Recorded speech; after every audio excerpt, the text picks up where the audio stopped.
우리는 많은 것들을 모르고 살아갑니다. 하지만 영원히 모르고만 살지는 않습니다. 더 딥 인사이트는 여러분에게 새로운 통찰을 제공합니다.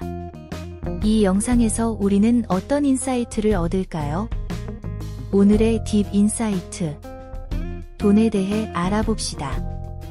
돈은 우리에게 많은 것들을 제공합니다. 집, 차, 명품 같은 세속적인 것들은 물론 안전자산이라고 여겨지는 금이나 은과 주식과 채권이 해당하는 위험자산에 이르기까지 많은 것들을 가질 수 있도록 하면서 동시에 많은 것들을 우리에게서 빼앗아 가기도 합니다. 돈에 대해 알아보려면 그 역사를 파고들어야 하는데요. 아는 내용들이 나올 수 있지만 그래도 들어볼 가치가 있을 겁니다. 아주 먼 옛날 원시 시대에서 우리 인류는 물물교환 경제를 통해 원하는 것을 얻었습니다. 문제는 둘 중 하나가 원하는 것이 다른 경우였을 때 많은 물물거래를 거쳐 상대에 맞춰주거나 본인이 원하는 것을 얻을 때까지 남이 기다려야 했겠죠. 이 불편하고 비효율적인 경제를 뒤엎는 화폐가 등장합니다.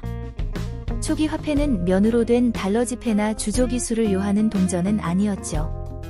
조개 껍데기와 같이 가볍고 규격화된 자연물이었습니다.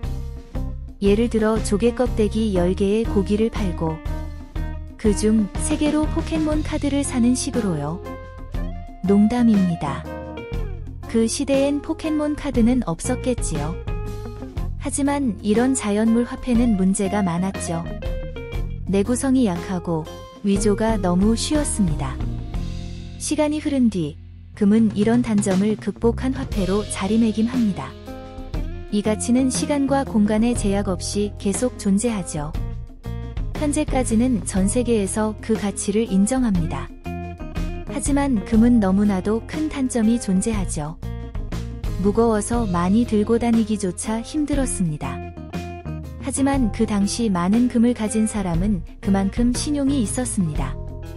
그 신용을 바탕으로 차용증을 이용한 거래가 성행하고 이후 이는 지폐와 수표의 형태로 발전합니다. 금이 많은 사람들은 이를 바탕으로 은행을 만들 수 있었습니다. 다른 사람이 발행한 증서들도 자신의 금으로 바꿔줄 수 있도록 하고 이후 이를 정산하여 돌려받을 수 있도록 말이죠. 하지만 이 제도에도 심각한 결함이 있었습니다. 사람들이 보관증만으로 상품을 사고 파니 은행들은 자신이 보유한 금을 돌려줄 일이 줄어들고 보유한 금보다 많은 증서를 찍어냅니다. 은행이 마음대로 없는 돈을 만든 것이죠. 많은 사람들이 경제 까막눈으로 살 때 고리대금업자 유대인들은 이 사실을 알고 있었습니다. 교회에 헌금을 운용하는 식으로 막대한 부를 쌓기도 했죠. 이런 증서들은 금을 바꿔준다는 전제하에 가치가 발생하지만 사기꾼들이 만든 은행은 없는 금을 가지고 돈놀이를 하니 은행이 문을 닫아버리고 도망가게 되면 정작 금 보관증은 아무것도 아니게 되는 거죠. 백성들이 피해를 호소하고 나라 경제가 망가지자 국가에서는 이들을 규제할 제도를 만들게 됩니다. 중앙은행은 보관증과 증서들을 통합한 국가화폐를 발행하고 은행이 파산하더라도 돌려줄 수 있는 최소한의 돈을 제도적으로 정하는 것이죠. 이것이 지급준비제도입니다. 하지만 이조차 허점투성이입니다. 법정 지급준 비율이 20%라고 했을 때 1번 은행이 1,000원을 가지고 있다면 2번 은행에게 빌려줄 수 있는 돈은 800원. 2번 은행은 3번 은행에게 640원. 3번 은행은 4번 은행에게 512원. 4번 은행은 5번 은행에게 409.6원을 빌려줄 수 있죠. 이때 시중은행은 총 2,361.6원을 자산 규모로 하게 됩니다. 예금액보다 많은 이 은행 신용액은 오로지 은행이 채무를 이행할 수 있다는 신용에서 나옵니다. 이렇게 통화 공급이 팽창하면 구매 경제력이 떨어지고 화폐 가치가 떨어지면 인플레이션이 찾아옵니다. 그러다가 은행이 돈의 운용을 잘못하게 되었다면 빌린 돈들의 20%를 제외한 모두가 하늘로 날아갑니다. 이 피해를 최소화하기 위해서 많은 사람들이 파산 위기의 은행에 줄을 서는 광경을 우리는 뱅크런이라고 부르죠. 결국 국가의 규제조차 금융권의 로비로 인한 종이호랑이에 불과합니다. 앞서 설명했듯 모든 화폐는 결국 금과 교환할 수 있다는 데서 시작했죠.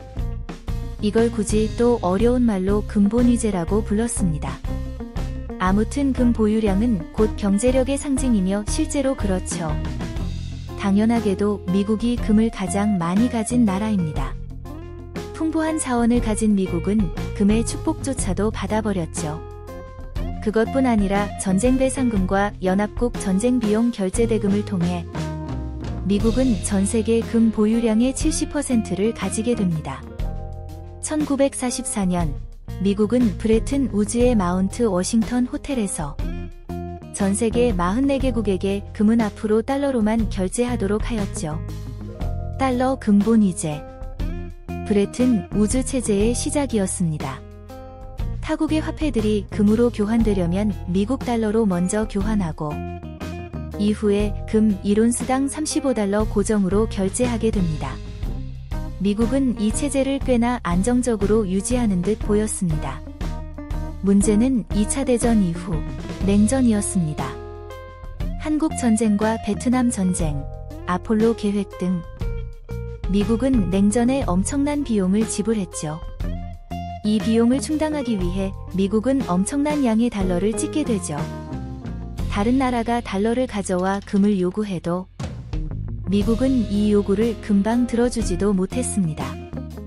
결국 1971년 브레튼 우즈 체제는 종료됩니다. 이때 전 세계 경제는 혼란을 겪죠. 이를 닉슨 쇼크라고 합니다. 당시 미 대통령 리처드 닉슨의 폭탄 선언에 의해서 그냥 바로 이 체제가 무너지고 달러 패권은 사라졌을까요? 그렇진 않았습니다. 미국은 역시 새로운 카드를 꺼냅니다. 오펙과 협약을 맺어 석유를 달러로만 결제할 수 있게 하였죠. 석유는 어디에나 사용되는 제조업의 필수 자원입니다. 자동차는 물론 비행기나 선박이 제 가치를 하기 위해 꼭 필요하죠. 미국은 이 오일머니의 패권을 아직도 유지하고 있죠. 하지만 미국이 닉슨 쇼크 때를 잊지는 않았습니다.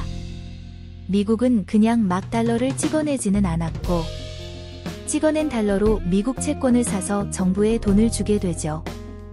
돈이 많아진 연방정부는 내수시장에 흘려보냅니다. 후버댐을 지었을 때처럼 공공시설에 투자하기도 하고 기업들이 하는 기술혁신에 돈을 붓기도 합니다. 고용 창출이 되면서 내수경제가 활성화되며 외국의 투자도 많아지죠. 이 과정을 굳이 어렵게 양저관화라고 합니다. 조금은 충격적인 이야기일지 모르지만 미국 달러의 30% 이상은 지난 3년 안에 발행되었습니다. 그러니 이 체제 또한 미국 마음대로 하는 연금술이지요. 결론을 말씀드리자면 돈은 힘에 의해 좌지우지되는 휴지 조각입니다. 세상은 당신에게 돈을 주지 않으려 다분히 노력하죠.